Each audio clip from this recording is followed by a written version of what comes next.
from Spain has said that Liverpool have held talks with Serge Gnabry's entourage, which isn't a surprise because it's Sadio Mane's entourage too.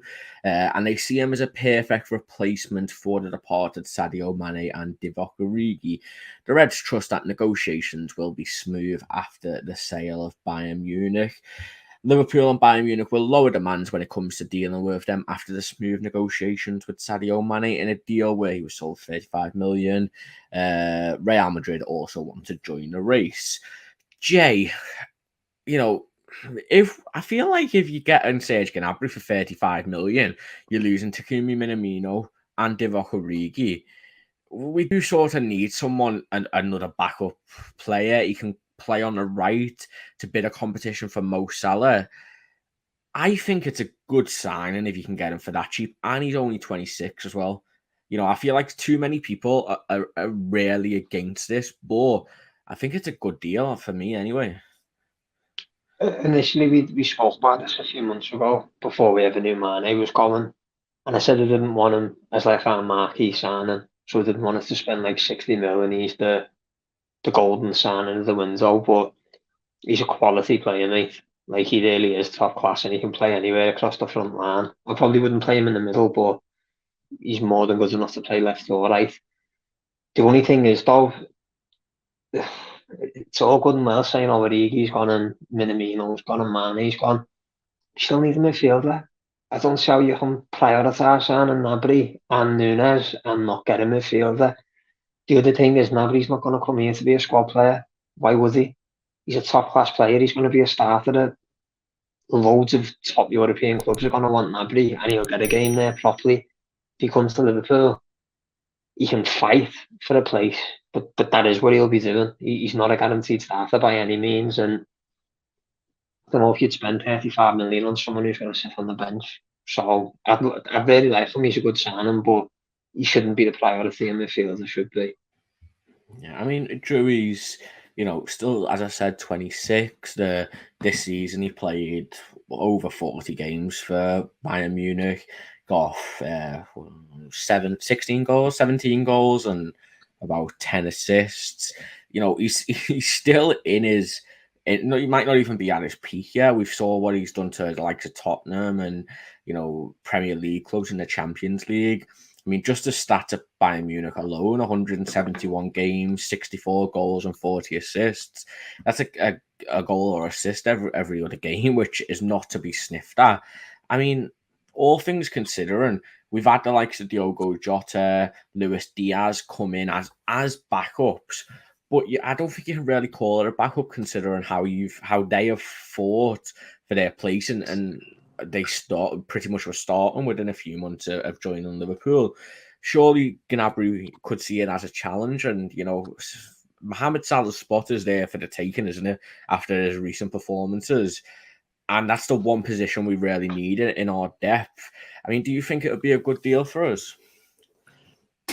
Yeah, it's a hard one for me. I think Jay hit the nail on the head that he would be a nailed-on starter for most European sides. So I don't know if he'd want to come to Liverpool and fight for a starting position. But I think he's extremely underrated. I think he's a phenomenal player. I mean, he scored 10-plus goals in the Bundesliga for the past 4 seasons. He assists, he creates. I think he'd be a great Klopp player, a great signing. If you could get him for 35 million, I'd say just get him. To have that quality in the squad. I think even if he does have to fight for his position, if he's willing to do that, to have that kind of option off the bench or to have him in the rotation would be phenomenal. I'm a little doubtful over the transfer because it seems to me like that would have been worked out with the Mane deal in some way, shape, or form. So for it to be thrown on weeks later, it's like I don't see that happening as much as I want to. Yeah, I mean, I'm just having a look now. He's on about 115 grand a week at Bayern Munich. I think he was trying to push to Bayern Munich to around 200 grand a week. We've just signed Darwin Núñez, who's going to be, I think he's on 140 grand a week. I mean, I think if he can come in and you're giving him maybe, you know, between 150 and 175 grand a week. He's happy with that.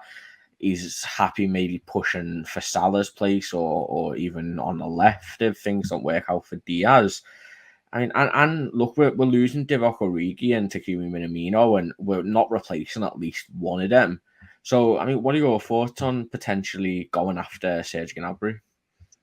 I mean, I think anyone would take him, but realistically, he's just not going to get games. I think there's just too much sort of quality from our forwards already. Firmino, what's his name, Jota, they're struggling for minutes as it is, and obviously we just signed Nunes as well. So I can't imagine he's exactly motivated to sit on the bench for half the season. But we'll take him to replace Origi and Minamino any day of the week. But I think Paul Joyce said that Carvalho is going to be brought in as a forward as well initially, and then move into the midfield in the long term. So obviously that's an area where we can discuss as well. But yeah, I think like what Jay said, we just need to focus on the midfield, man. There's no way we look at the forwards and think, well, let's add another one there instead of looking at the midfield and think, oh, no, that's strong enough for next season to compete on all four fronts. But yeah, everyone would take him, but realistically, not going to happen. Yeah, I mean, Jay, you're not going to get a much better option, are you, for the price you're going to pay for Gnabry? I mean, look, Chelsea are battling Arsenal, Tottenham, and Barcelona for 65 million for Rafinha, who's going to want to probably be on a fair decent wage considering how many clubs are interested in him. I mean, you look at that, and surely Serge Gnabry's a better deal. He's only a year younger. He has Champions League experience.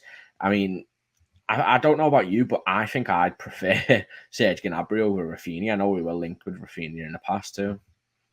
100%, Matt. I think it's a bit mad that all these clubs are fighting over Rafinha for 60 mil when Gnabry's there for 30, 35. I like Rafinha. I think he's a really good player, and he suits our system as well. The way he presses, he doesn't have to work hard. But like you've just said, if Gnabry's there for 35, got Champions League experience, Rafinha hasn't. The only thing I can think that maybe is putting a few of the Prem clubs off is just that it didn't work out for him when he was in England. But obviously he was a kid, so you can't really judge him on that much. But that's the only thing I can think of, mate, unless he's asking for some insane wages, because that's definitely a better deal than Rafinha for me. He's more versatile for a start anyway. Yeah, I mean, Joe, we've already had one Premier League player who wasn't as good in his first stint in the Premier League, and he came back and he became one of the best players in the world, Mohamed Salah. Do you think we could see that if Gnabry was to join? You think he could have a similar impact to Mo Salah? I mean, I don't know if he's getting golden boot like Salah, but I think he'd definitely be able to come into the Premier League and light it up. You know, he's had experience. He knows what the Premier League's like. He's done it abroad at Bayern and in the Champions League. So, yeah, he'd definitely come back to the Premier League and have a point to prove if that's the case. And he was a youngster in Arsenal's side, and they haven't had good years for a long time now. So, I wouldn't judge him off of that stint at Arsenal. Plenty of players have left in the early years after not having success in the Premier League and have gone on to have good careers elsewhere.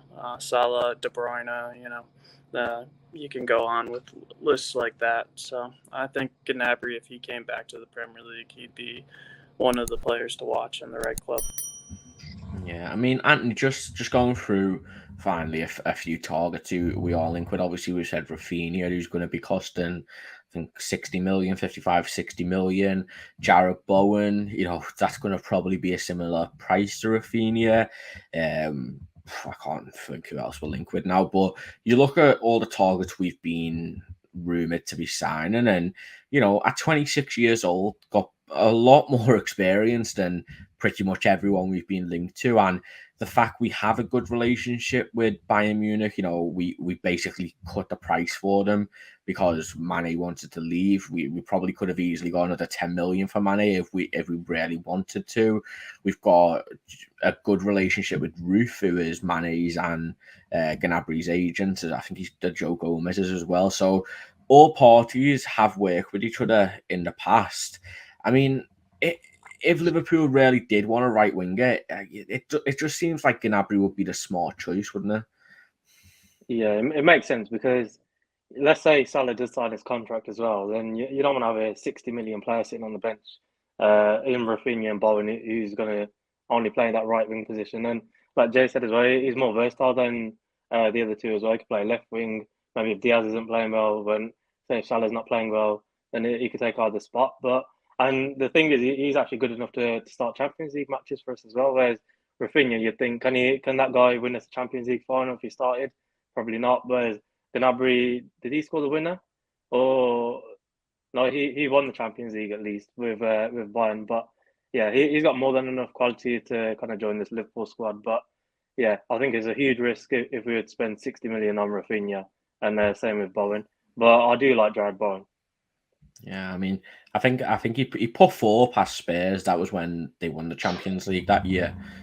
He was running riot that season in the Champions League for Bayern Munich. So, you know, he was a key part of that. But look, I've been behind on the Gnabry train for a while, to be fair, before we were even rumoured with him and before Sadio Mane was linked with a move to Bayern Munich. So if it happens, I'm going to claim that Jurgen Klopp is listening to me.